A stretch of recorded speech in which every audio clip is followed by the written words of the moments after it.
Notre Dieu, notre Père, ce soir, nous te disons merci du fond de nos cœurs. Tu as encore permis de conduire nos pas. Nous sommes venus pour écouter ta parole. Seigneur, Dieu, nous t'appartenons. Fais de nous ce que toi tu veux. Nous sommes ton ouvrage. Nous sommes que de l'argile entre les mains du potier. Nous venons à toi. Transforme nos vies, nos cœurs, nos pensées. Là où les choses ont été tordues, que tu puisses redresser cela. Bénis ton peuple. Malgré la chaleur, se sont déplacés. C'est parce qu'en nous, il y a quelque chose qui nous a attirés vers toi. Cette profondeur qui a répondu à cette invitation. Bénis-nous encore ce soir. Parle à ton peuple. Bénis-nous, soutiens-nous.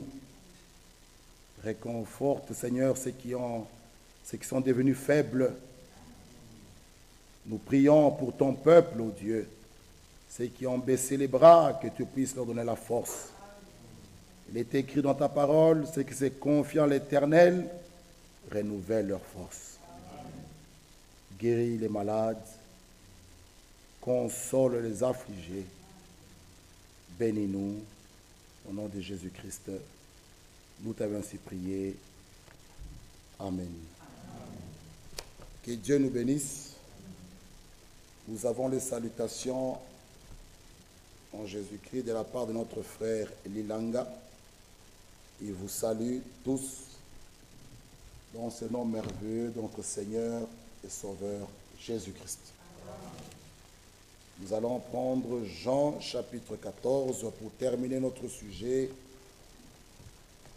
Par la grâce de Dieu, pourquoi le Saint-Esprit a été donné, pourquoi il nous a été donné, pourquoi il a été envoyé.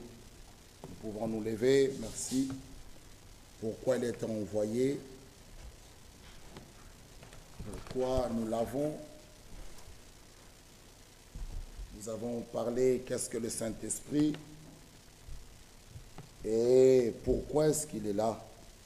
Jean 14, le verset 16. Et moi, je prierai le Père. Il vous donnera un autre consolateur, afin qu'il demeure éternellement avec vous, l'Esprit de vérité que le monde ne peut recevoir parce qu'il ne le voit point et ne le connaît point. Mais vous, vous le connaissez, car il demeure avec vous et il sera en vous. Je ne vous laisserai pas orphelin, je viendrai à vous. Encore un peu de temps, et le monde ne me verra plus, mais vous, vous me verrez. Car je vis et vous vivrez aussi. Amen. Vous pouvez vous asseoir. Nous allons terminer. Par la grâce de Dieu, nous allons prendre notre sujet dans Romains 12. Mais terminons d'abord ce qui nous reste à dire. L'Écriture nous dit, le verset 17, « L'esprit de vérité que le monde ne peut recevoir. » Le Saint-Esprit est aussi appelé l'Esprit de vérité. Le consolateur que le monde ne peut recevoir. Seuls les enfants de Dieu peuvent expérimenter cela. Nous avons montré, nous avons dit, le scellement de l'esprit ne peut être que là où, comme Abraham, nous avons aussi été appelés à sortir du monde, sortir de Babylone la grande, sortir de la dénomination, de la confusion, de nos coutumes, de ce que nous avons hérité de nos pères, que nous pouvons le lire dans 1 Pierre. Nous avons hérité de nos pères des choses qui ne sont pas conformes à la parole de Dieu. Et de ces choses-là, nous avions été rachetés. Nous pouvons le lire dans 1 Pierre,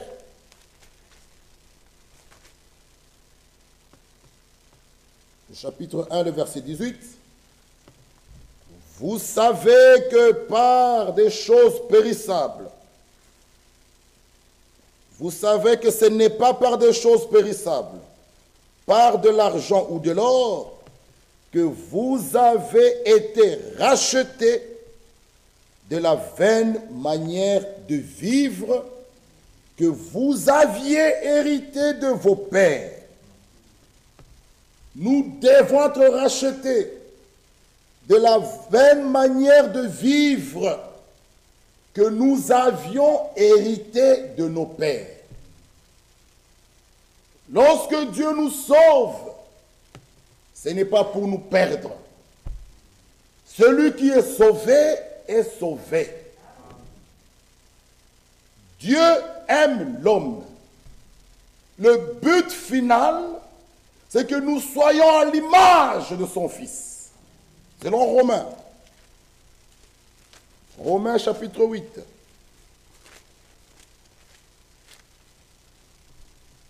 « 28.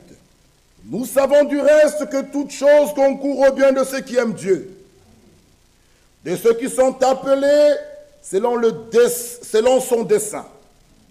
Car ceux qu'il a connus d'avance, il les a aussi prédestinés à être semblables à l'image de son Fils, afin que son Fils soit le premier-né de beaucoup de frères.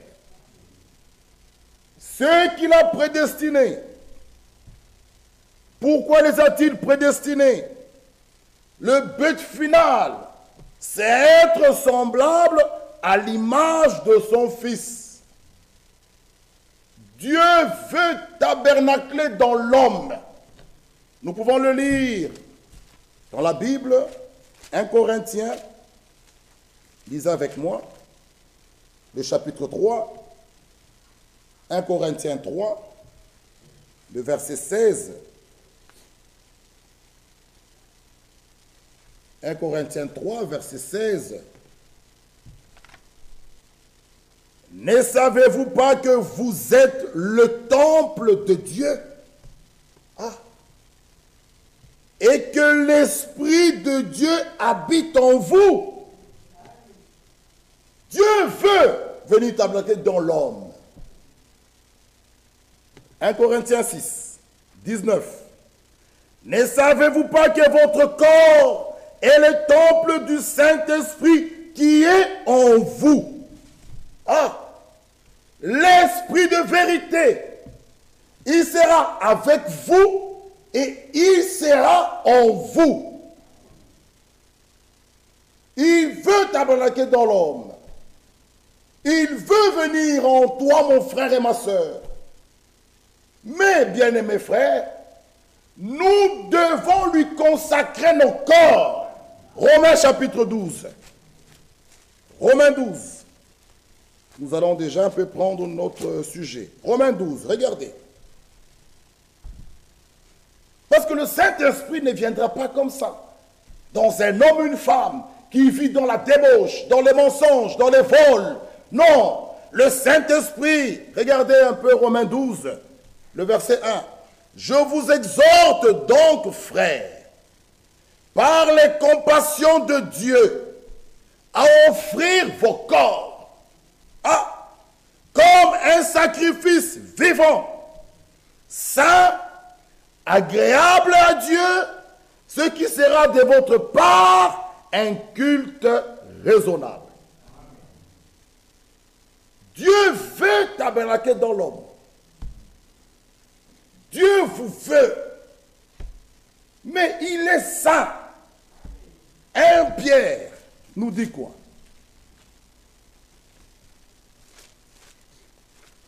Que Dieu nous aide à terminer. 1 Pierre 1, le verset 13, 14.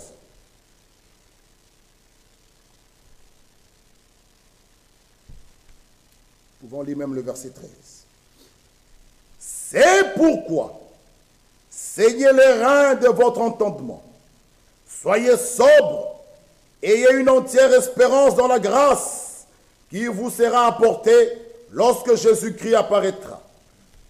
Comme des enfants obéissants, ne vous conformez pas aux convoitises que vous aviez autrefois quand vous étiez dans l'ignorance.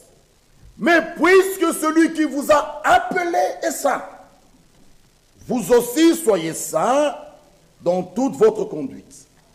Dieu est saint.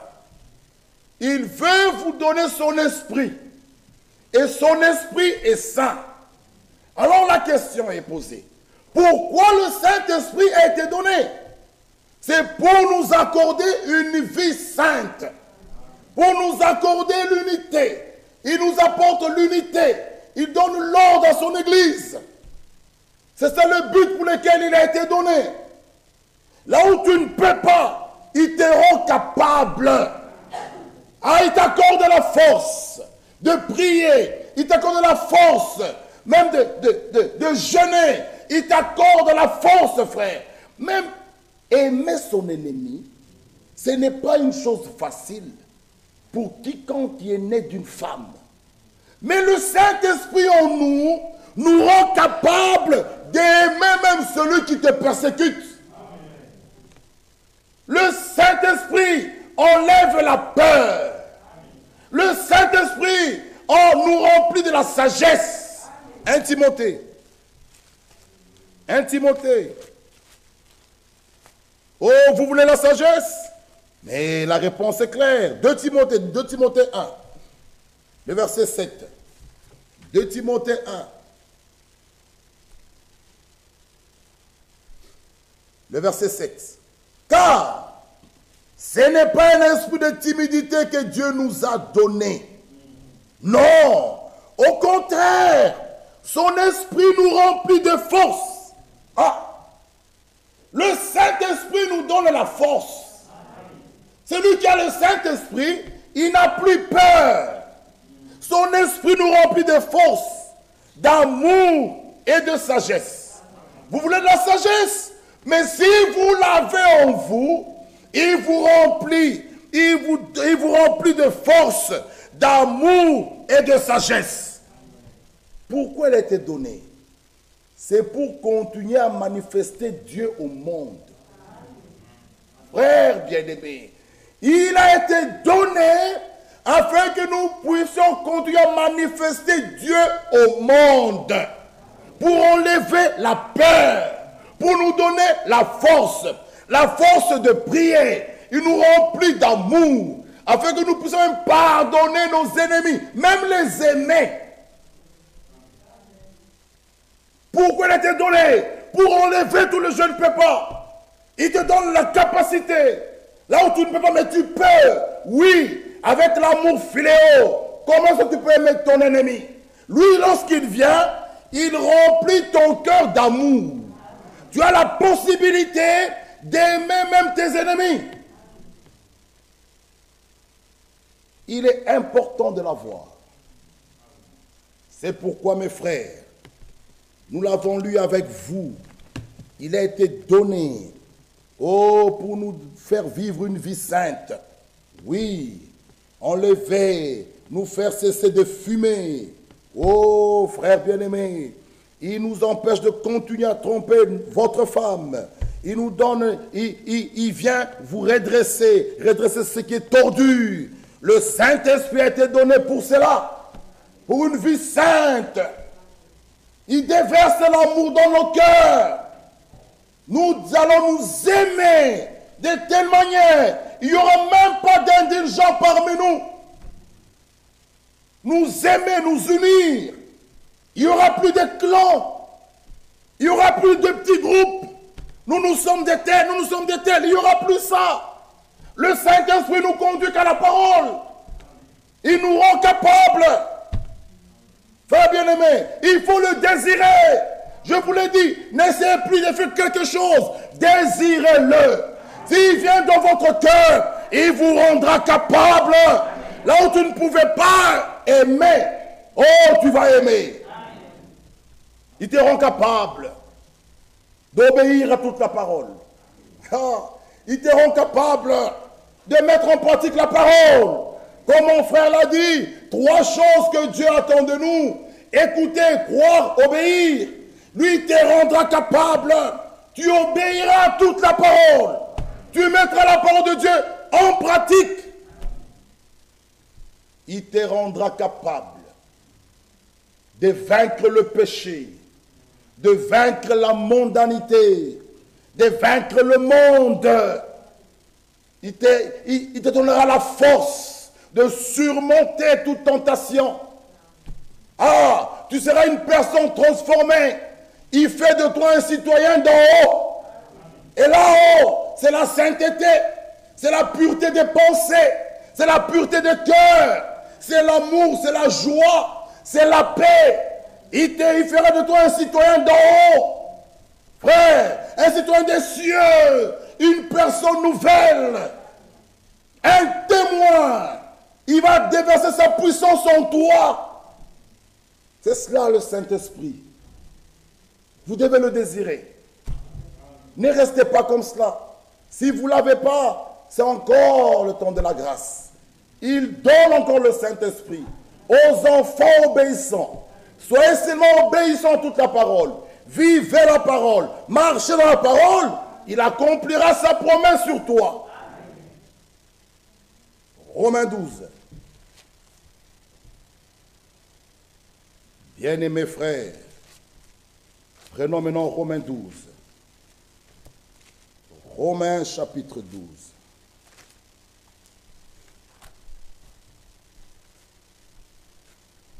Romains 12.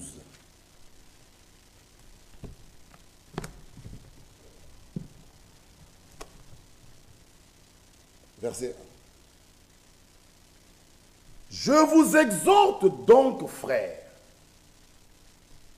par les compassions de Dieu, à offrir vos corps comme un sacrifice vivant,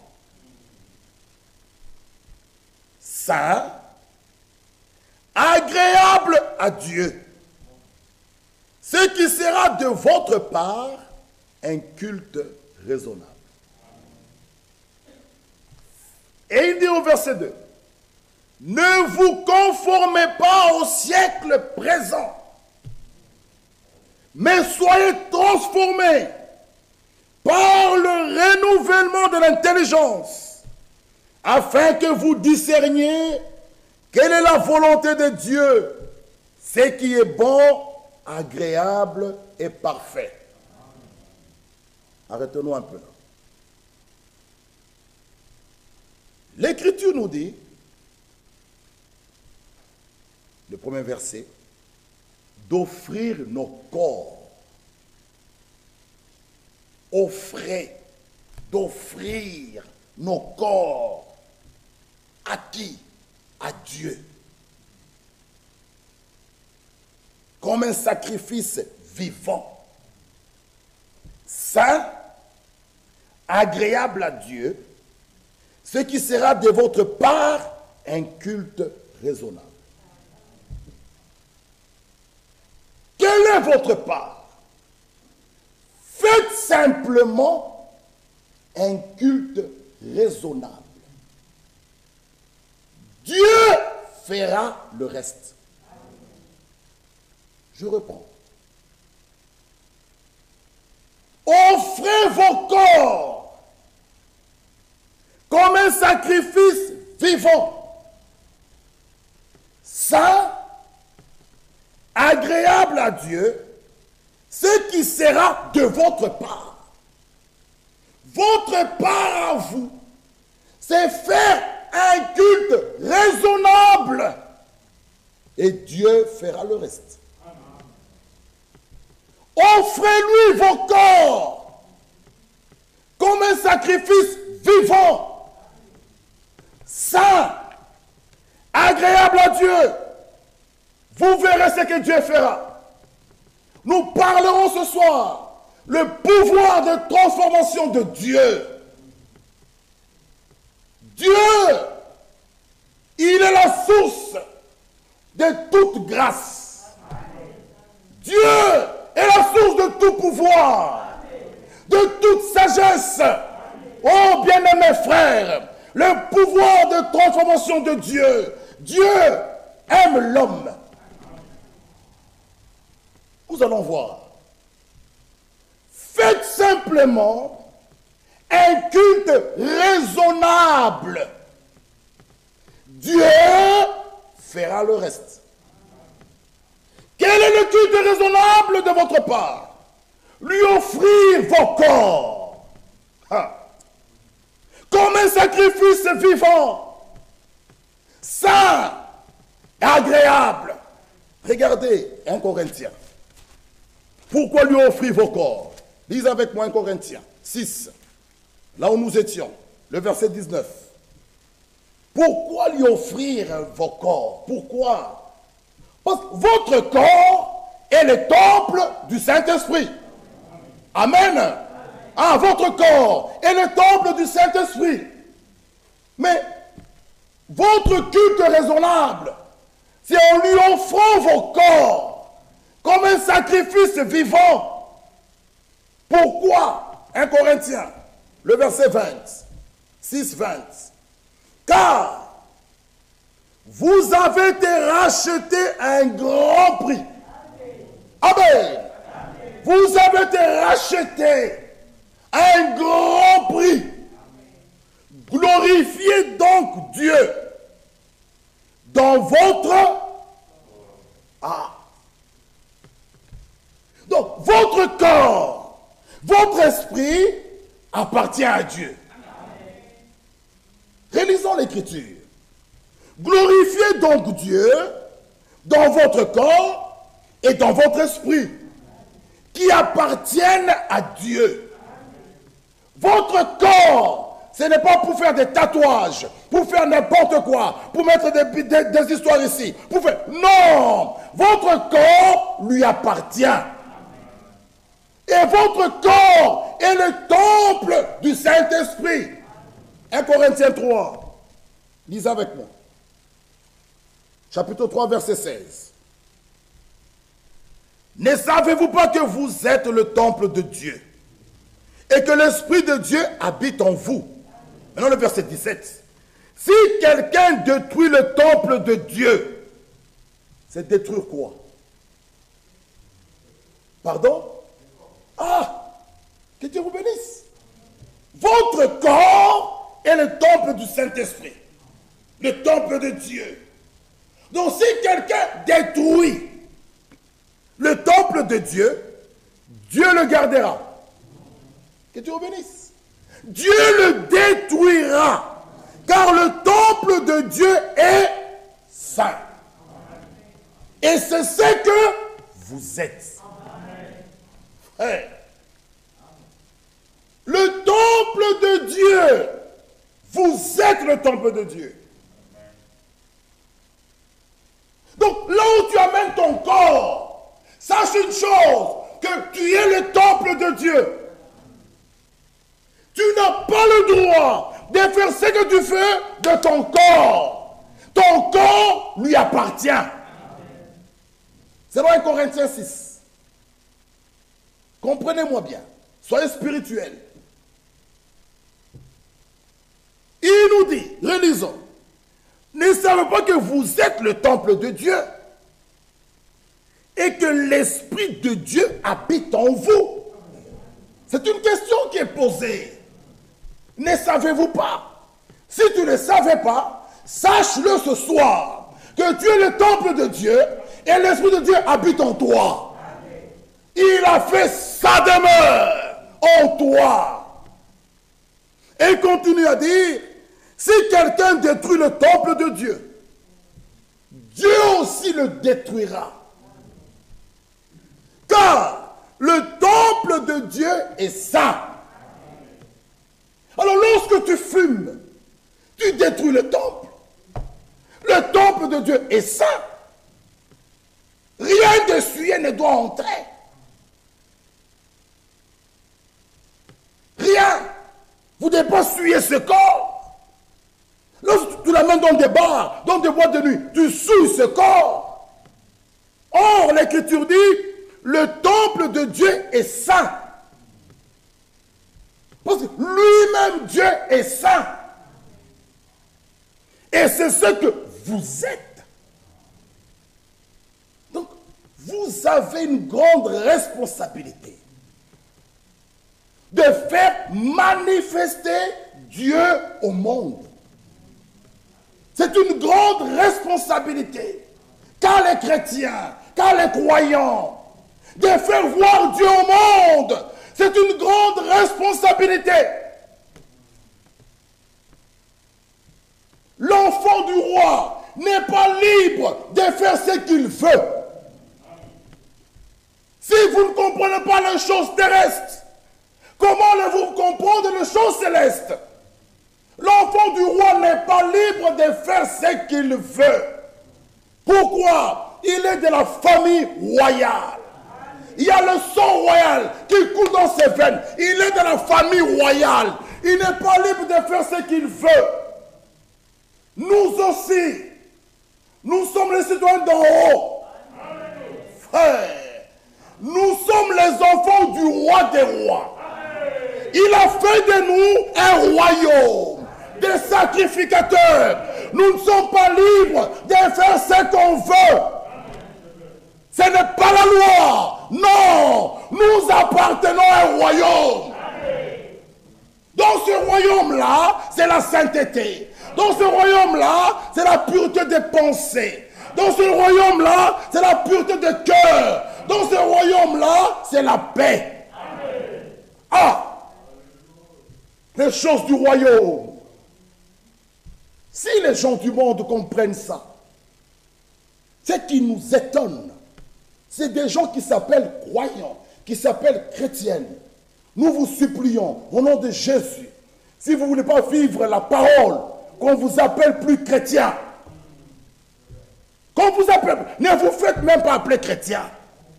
Si vous ne voulez pas vivre, ne vous nommez même pas chrétien. Non, vous jetez l'opprobre sur la parole. Vous êtes juste un suiveur, un accompagnateur. Vivez la parole. Montrez votre identité. Si vous êtes les gens du royaume, dans ce royaume-là, il n'y a pas de bagarre. Dans ce royaume-là, c'est la réconciliation. Dans ce royaume-là, c'est la paix. Dans ce royaume-là, c'est l'amour. C'est le pardon. Dans ce royaume. Si les gens ici bas sous la terre peuvent comprendre ces choses, l'enfant du roi, là, il est là. Mais c'est aussi un jeune homme, une jeune fille. Mais elle n'est pas libre de faire ce qu'elle veut. On lui dira attention, tu es de la famille royale. Attention, il y a un mode de vie. Oh, bon, ça devient la pression. Non, bon, qu'est-ce que je fais dans ce... Tu es né sans que tu le demandes, oui. Mais, bien-aimé frère, sans qu'il demande, il est de la famille royale. Sans le demander, c'est un petit prince. Tout ce qu'il trouve là lui appartient. Frère, que Dieu nous révèle ça. Il est là dans cette famille, mais il doit marcher. Il ne peut plus marcher comme lui il veut. Il appartient à la famille royale. Une jeune fille qu'on donne une parole d'amour, elle n'est plus libre de faire ce qu'elle veut. La promesse la lie. Elle est liée par cette promesse. Elle ne peut plus faire ce qu'elle veut. Pourquoi? Il y a une promesse qui lui a été faite. Elle est liée par cette promesse. Nous aussi, nous appartenons, frères et sœurs, à ce royaume. Hein? Nous sommes d'en haut. Et il y a une promesse aussi qui nous lie. Nous ne sommes plus libres à faire ce que nous voulons. Nous lui appartenons. Il viendra nous chercher. Cette promesse nous lie, nous rend sérieux. Oh, nous prenons notre préparation au sérieux. la promesse rend la jeune fille sérieuse. Si on l'a tapotée comme ça, on ne peut plus la tapoter. Pourquoi? Elle appartient maintenant à quelqu'un. Elle dit, c'est fini les blagues. Autrefois, on pouvait boire, danser. Maintenant, c'est fini. Quelqu'un peut venir, oh, nous on t'a connu. Oui, tu m'as connu. Maintenant, au présent, là où je te parle, j'appartiens à un homme. Toi, tu peux pointer le passé. Oui, mais maintenant, le passé est déjà passé. Bien-aimés frères, malheur à ceux qui soulèvent les passés des autres. Frère Fort nous le montre. Vous annulez votre propre pardon. Vous annulez votre propre justification. Qui es-tu pour juger, pour soulever les passés des autres? Quand Dieu pardonne, il pardonne.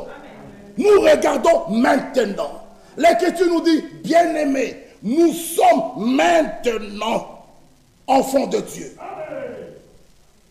Et nous le sommes. Lisons un peu 1 Jean. 1 Jean chapitre 3. Et la Bible commence par dire, voyez quel amour. Parce que c'est un amour vraiment. Voyez quel amour. 1 Jean 3, le verset 1. Voyez quel amour le Père nous a témoigné pour que nous soyons appelés enfants de Dieu. Que tu sois appelé enfant du roi, enfant de Dieu. Et l'Écriture dit, nous le sommes. Bien-aimés frères, pas nous le serons, mais nous sommes enfants de Dieu. Vous devez l'accepter et le croire et ponctuer d'un amen vibrant. Vous êtes enfants de Dieu. Nous le sommes. Et l'Écriture continue. Et si le monde ne nous connaît pas, c'est parce qu'il ne l'a pas connu. L'Écriture insiste. Bien-aimés, nous sommes maintenant. Là où tu es assis là, maintenant, nous sommes enfants de Dieu. Malade, tu es enfant de Dieu. Tu es locataire, enfant de Dieu. Des problèmes, tu es enfant de Dieu. Nous le sommes. C'est une réalité divine. Croyez-le. Nous sommes maintenant enfants de Dieu. Ce que nous serons, oui, n'a pas encore été manifesté. Mais nous savons quelque chose. Lorsqu'il paraîtra, nous serons semblables à lui. Oui, en ce temps-là, nous porterons de corps glorifiés. Nous aurons le même corps qu'il aura. C'est quoi l'Écriture dit? Lorsque nous le verrons, nous serons semblables à lui. À quoi? Dans ce corps. Maintenant, nous avons ce corps d'humiliation. Oui, qui peut nous humilier. Ok. Mais ce jour-là, nous serons semblables à lui. Si nous aurons le même corps qu'il aura. Le corps étant de glorifié. C'est une vérité. Croyez-le. Et l'écriture est claire. Revenons dans Romains. Romains nous dit, je vous exhorte, donc frères, à faire quoi? Par les compassions de Dieu, à offrir vos corps. Offrez vos corps à Dieu comme un sacrifice vivant, saint, agréable à Dieu, ce qui sera de votre part un culte raisonnable. Je répète encore, faites simplement un culte raisonnable. Dieu fera le reste. Offre-lui vos corps. Offre-lui ton corps. Dis-lui, Seigneur, ce soir, je viens à toi. Vous savez, lorsque nous nous repentons, la parole est prêchée. Nous avons écouté la parole. Lorsque nous nous repentons, en d'autres termes, c'est comme si tu t'accuses à Dieu. Oh Dieu, la parole a été prêchée. C'est vrai, je suis un voleur. Je suis colérique. Je suis comme ça. Tu t'accuses à lui. Et tu lui dis, il n'y a que toi qui peut me transformer. Accusez-vous à Dieu. Donc, tu caches tes transgressions à Dieu. Qui d'autre va te transformer? Pas un prédicateur, pas une église. Il n'y a que lui qui peut te transformer. Nous verrons dans la Bible, il y a des gens qui l'ont transformé. Il prend un persécuteur, Paul. Il fait de lui un apôtre. Ça, c'est la puissance de transformation de Dieu. Faites un culte raisonnable. Offrez-lui votre corps comme un sacrifice vivant, saint et agréable. Il fera le reste. Il vous donnera le Saint-Esprit. Et l'Écriture dit, ne vous conformez pas au siècle présent. Oh, ce siècle, le siècle présent. Mais soyez transformés par le renouvellement de l'intelligence. Le renouvellement concerne le cœur. Le renouvellement concerne, il faut que l'autre intérieur soit renouvelé. L'intérieur. Le renouvellement de l'intelligence, afin que vous discerniez quelle est la volonté de Dieu, ce qui est bon, agréable et parfait. Lisons maintenant 1 Pierre, là où nous avons lu. 1 Pierre, chapitre 1, le verset 13. C'est pourquoi saignez les reins de votre entendement. Soyez sobres. Ayez une entière espérance dans la grâce qui vous sera apportée lorsque Jésus-Christ apparaîtra. Comme des enfants obéissants, ne vous conformez pas aux convoitises que vous aviez autrefois quand vous étiez dans l'ignorance. Mais puisque celui qui vous a appelé saint, vous aussi soyez saints dans toute votre conduite. Là, nous pouvons dire quoi?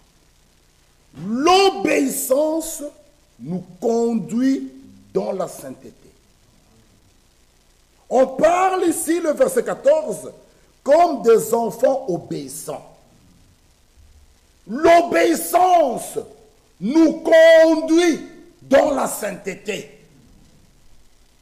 Et celui que Dieu sauve, que Dieu sanctifie, la sanctification de l'esprit se fera voir dans la pratique. C'est pourquoi l'Écriture dit, réalisons, celui qui est, mais pour celui qui vous a appelé saint, soyez saints dans votre conduite. Cette sanctification de l'esprit se fera voir dans votre conduite. Celui qui est saint, nous verrons ça dans sa conduite. Ce n'est pas un homme qui s'assit parmi les moqueurs. Ce n'est pas un homme qui s'assit avec des buveurs, avec des moqueurs. Non, il trouve son plaisir dans la loi de l'Éternel. Donc, l'obéissance nous conduit dans la sainteté. L'obéissance nous donne droit au Saint-Esprit. Cette obéissance-là vous conduit dans une vie sainte. Lorsque vous obéissez à la parole, frère, vous êtes lavé par cette parole, vous vous sanctifiez, cette parole vous purifie, vous sanctifie, vous rend saint. C'est fini. Frère, comment je dois être saint? Obéir à la parole. L'obéissance de la parole. Tu es lavé par cette parole. Cette parole te purifie. Et cette sanctification de l'esprit se fera voir dans ta conduite.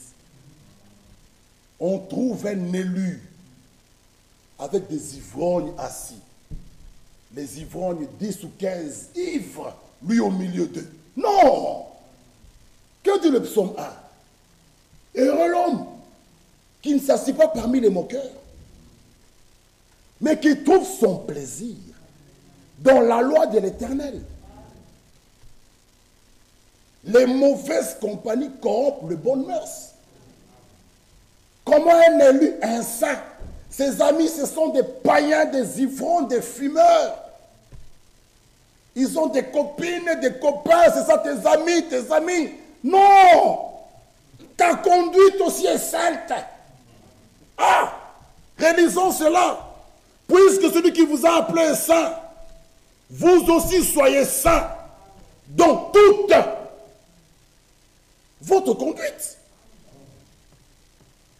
Cette sanctification de l'esprit doit se voir dans la pratique, dans votre vie. 1 Thessaloniciens chapitre 4. Nous aimons la parole. Le verset 2 à 8.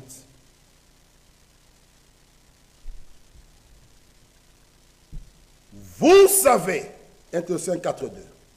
Vous savez en effet quel précepte nous vous avons donné de la part du Seigneur. Ce que Dieu veut, c'est votre sanctification. C'est que vous vous absteniez de la débauche. C'est que chacun de vous sache posséder son corps dans la sainteté et l'honnêteté. Qu'est-ce que nous voulons dire? C'est lui qui veut expérimenter la sanctification de l'esprit doit renoncer à toute forme d'impureté. Je répète, celui qui veut expérimenter la sanctification de l'esprit doit renoncer à toute forme d'impureté. Exemple, voir des mauvais films, voir des photos sales. Il faut se renoncer à toute forme d'impureté. Celui qui veut expérimenter la sanctification de l'esprit doit aller loin de ces choses. Parce que ce que Dieu veut, c'est votre sanctification. Toutes les photos sales, les films pornographiques, il faut renoncer à ces choses si vous voulez expérimenter la sanctification de l'esprit. Renoncez à toute forme d'impureté. Sinon, il ne descendra pas le Saint-Esprit. Vous venez ici, on vous voit des saints, des saintes. Mais vous avez des copains, vous avez des copines. Vous avez des films sales, des photos sales dans vos GSM, des pornographiques, des images sales. Il ne descendra pas le Saint-Esprit. Il ne descendra pas. Vous aurez une forme extérieure d'une sœur, mais dedans c'est la mort. Or le renouvellement concerne le cœur. Le cœur. Renoncez à ces choses. Nous allons prêcher sur le Saint-Esprit. Prêchez, prêchez, mais il ne descendra pas. Il faut qu'il y ait un nettoyage total. Que chacun s'examine ce soir. Qu'il aille devant Dieu. Qu'il s'accuse devant Dieu. Oh Dieu, je regarde ces choses. Oh Dieu, me voici. Oh Dieu, c'est toi qui es capable de me transformer. Le pouvoir de transformation de Dieu. Dieu a la capacité. Il est la source de toute grâce. Genèse chapitre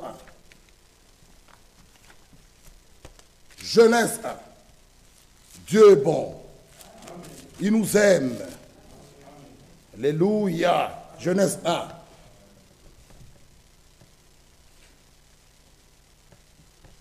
Regardez. Au commencement, Dieu créa les cieux et la terre. La terre était informe et vide. Il y avait des ténèbres à la surface de l'abîme. L'Esprit de Dieu s'est mouvé au-dessus des eaux. Amen. La terre était informe et vide. Il n'y avait rien. L'Esprit de Dieu se mouvait au-dessus des eaux. Mes frères. Mais de ce néant-là, ce vide-là, il y eut un jour un jardin d'Éden.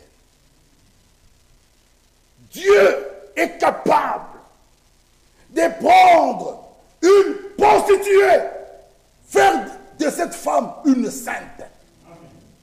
Là, il n'y a que Dieu. Il est le seul créateur. Satan ne peut pas créer. Lui, c'est un déformateur. Il pervertit. Il ne crée rien. Dieu seul est capable de transformer. Nous allons le voir maintenant. Il n'y avait rien. Il n'y avait rien. La terre était informe et vide. Mais dès là, un jardin d'Éden apparut. Dieu dit, quand que la lumière soit, et la lumière fut. Il parle là, la chose arrive. Il parle là, la chose arrive. Frère, terrains peuvent être détruits. Il est le seul qui peut créer d'autres. Là, c'est le niveau des élus.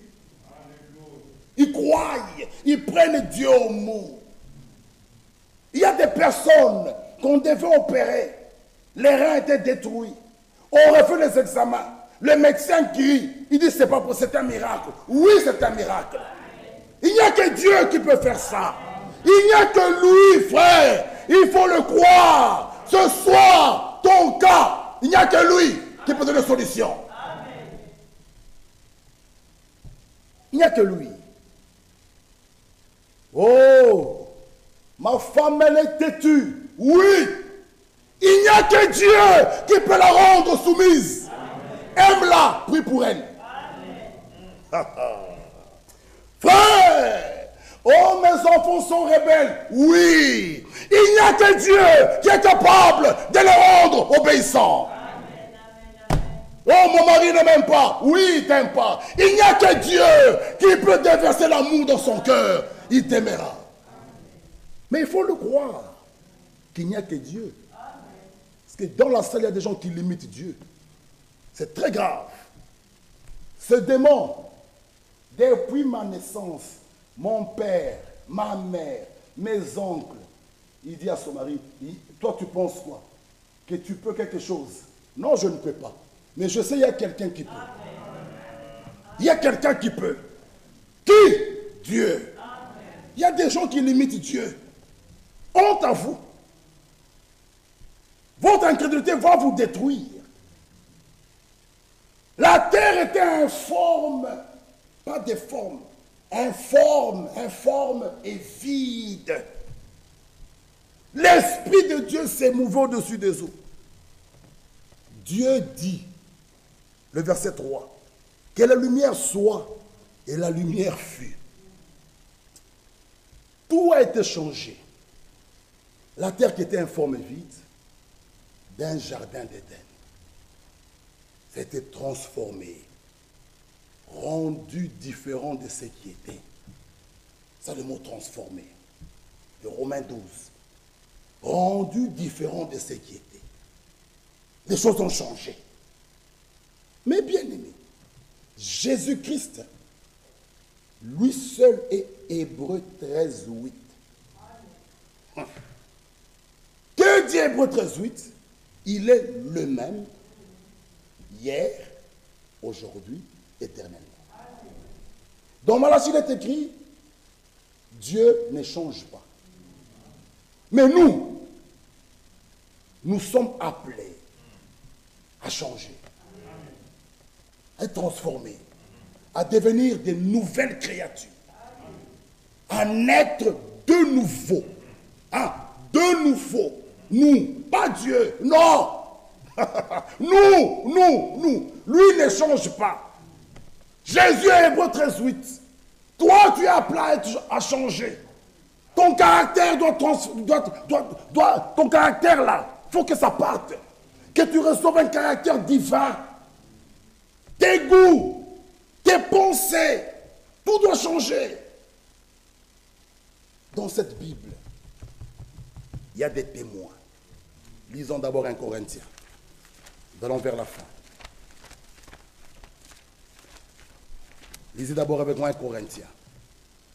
Parce que nous disons, Dieu est capable de prendre quelque chose de rien et de faire de quelque chose une chose meilleure.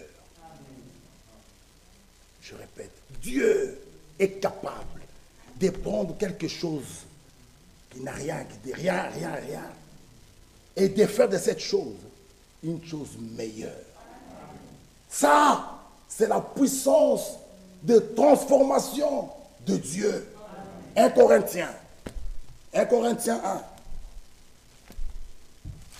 Lisez avec moi. 1 Corinthiens 1, 26. 1 Corinthiens 1, 26. Considérez, frères, que parmi vous qui avez été appelés, il n'y a ni beaucoup de sages selon la chair, ni beaucoup de puissants, ni beaucoup de nobles. Il n'y a pas beaucoup de nobles, de puissants. Mais Dieu a choisi les choses folles du monde pour confondre les sages. Dieu a choisi les choses faibles du monde pour confondre les fortes. Dieu a choisi les choses viles du monde et celles qu'on méprise, celles qui ne sont point, pour réduire à néant celles qui sont. Afin que personne ne se glorifie devant Dieu. Frère, Dieu a choisi les choses viles du monde pour confondre les choses viles du monde et celles qu'on méprise, celles qui ne sont point, pour réduire à néant celles qui sont. Dieu, il est écrit, il est capable de faire de ces pierres-ci les enfants d'Abraham. Dieu, Abraham croyait qu'il est capable de ressusciter même Isaac. C'est pourquoi Abraham était prêt à tuer Isaac. Dieu, il est le Tout-Puissant. Bien-aimés frères, lisez avec moi 2 Corinthiens 10. 2 Corinthiens 10, le verset 17.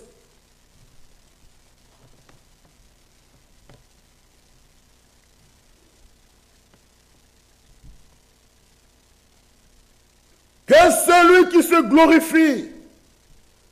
glorifie dans le Seigneur. Ce soir, que celui qui se glorifie dans le Seigneur. Prenons maintenant quelques personnes, lisons dans la Bible, que vous allez voir la puissance de transformation de Dieu. Lisons Luc. Luc 8. Et nous allons lire Jean 20. Prenez Luc 8 et nous allons lire Jean 20. Jean 20.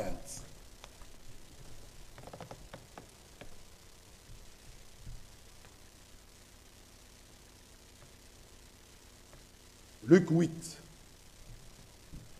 Ensuite, Luc chapitre 8, Ensuite, Jésus allait de ville en ville, de village en village, prêchant et annonçant la bonne nouvelle. La bonne nouvelle du royaume des dieux. Les 12 étaient auprès de lui avec quelques femmes qui avaient été guéries d'esprits malins et de maladies. Marie, dite de Magdala, de laquelle étaient sortis 7 démons. Cette femme était une femme de mauvaise vie et dans elle, 7 démons étaient sortis d'elle. Notre frère était conduit de nous lire même ici. Vous vous souvenez? Mais cette femme-là, Marie, allons dans Jean 20. On a chassé d'elle. Il y avait des esprits malins. Hein? Marie dite de Magdala, de laquelle étaient sortis 7 démons. 7. C'est cette femme dans Jean 20. La Bible dit, le premier jour de la semaine, Jean 20, verset 1. Le premier jour de la semaine, Marie de Magdala s'est rendue au sépulcre dès le matin. Le verset 11, lisons. Cependant, Marie se tenait dehors près du sépulcre et pleurait. Comme elle pleurait, elle se baissa pour regarder dans le sépulcre. Elle vit 2 anges vêtus de blanc, assis à la place où avait été couché le corps de Jésus, l'un à la tête, l'autre aux pieds. Verset 16. Jésus lui dit, Marie. Elle se retourna. Elle lui dit en hébreu, Rabouni, c'est-à-dire maître. Jésus lui dit, ne me touche pas, car je ne suis pas encore monté vers mon Père.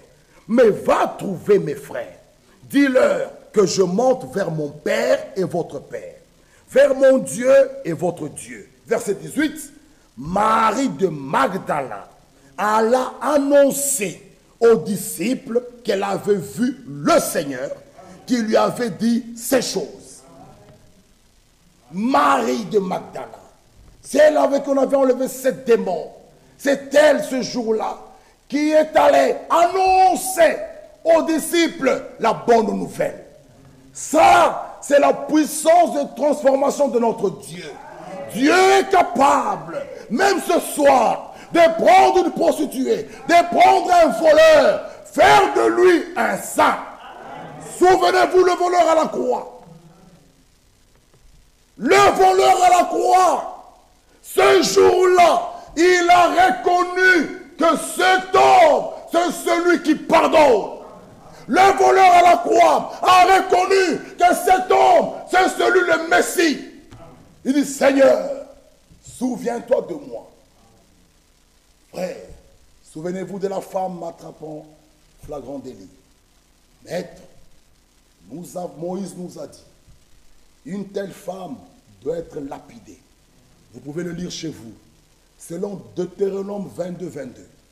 Lisez. Une femme qu'on trouvait en flagrant délit d'adultère devait être lapidée. Écoutez bien. Ça, je voulais vous le lire. C'est dans Circulaire 39. Je voulais vous le lire ici. L'adultère ne concerne que les relations intimes d'une femme mariée ou fiancée. Toute femme fiancée qui va déconner, elle a commis adultère. Amen. Écoutez bien, vous jeunes filles. Oh, je suis fiancée, je ne lui appartiens pas encore. Je peux encore continuer à flirter avec mon petit copain jusqu'au jour du mariage. Non. Lisons dans Deutéronome, lisons. Vous devez connaître ces choses. Deutéronome. Que Dieu m'aide à trouver. Deutéronome.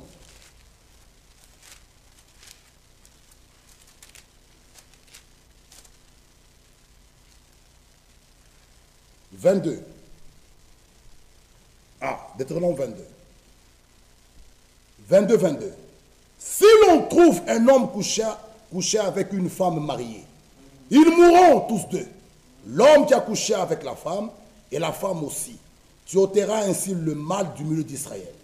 Verset 23. Si une jeune fille vierge est fiancée et qu'un homme la rencontre dans la ville et couche avec elle, vous les amènerez tous deux à la porte de la ville, vous les lapiderez et ils mourront.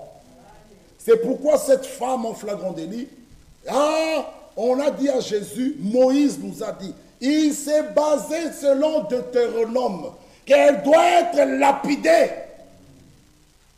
Nous, Moïse nous a dit. Et là, l'homme de Dieu nous écrit encore, il soulève ça. L'adultère ne concerne que les relations intimes d'une femme mariée ou fiancée avec un autre homme. Donc une jeune fille fiancée n'a pas le droit. Tu le fais, ma soeur, fiancée, tu es adultère. Et on parlera un jour sur ça. Même quand vous coupez vos vœux à la légère, là, ne prenez pas le vœu à la légère. Tu dis oui, tu es fiancé. Quand tu es fiancé, tu vas coucher avec un autre homme, c'est un adulte. Tu méritais. Dans l'Ancien Testament, on les lapidait. On l'amène à Jésus. Il dit, cette femme, on l'a trouvée en flagrant délit. Moïse nous a dit, nous devons la lapider. Et toi, que dis-tu? Mais ils étaient celui qui est venu accomplir toute la loi. Ils étaient venus devant celui qui est venu avec la grâce et la vérité. Mais ils sont venus l'éprouver. Ils commençaient à écrire par terre. Personne n'a osé lapider cette femme. Jésus pose la question à la femme. Femme, où sont ceux qui sont venus? Où sont les accusateurs? Où sont-ils? La femme dit, tous ils sont partis. Jésus dit à la femme une phrase, la puissance de transformation. Il dit, moi aussi, je ne te condamne pas. Mais écoute la phrase qui suit. Femme, va et ne pêche plus. Cette femme a été délivrée. Frères et bien-aimés frères, la parole que nous vous annonçons, lorsque vous la recevez, n'est pas comme la parole d'un homme, comme de Dieu, elle agira. C'est cette parole qui vous sanctifie, qui vous purifie, qui vous rend saint, qui vous transforme. Acceptez-la avec joie. Il est l'heure que Dieu nous bénisse. Mettons-nous debout.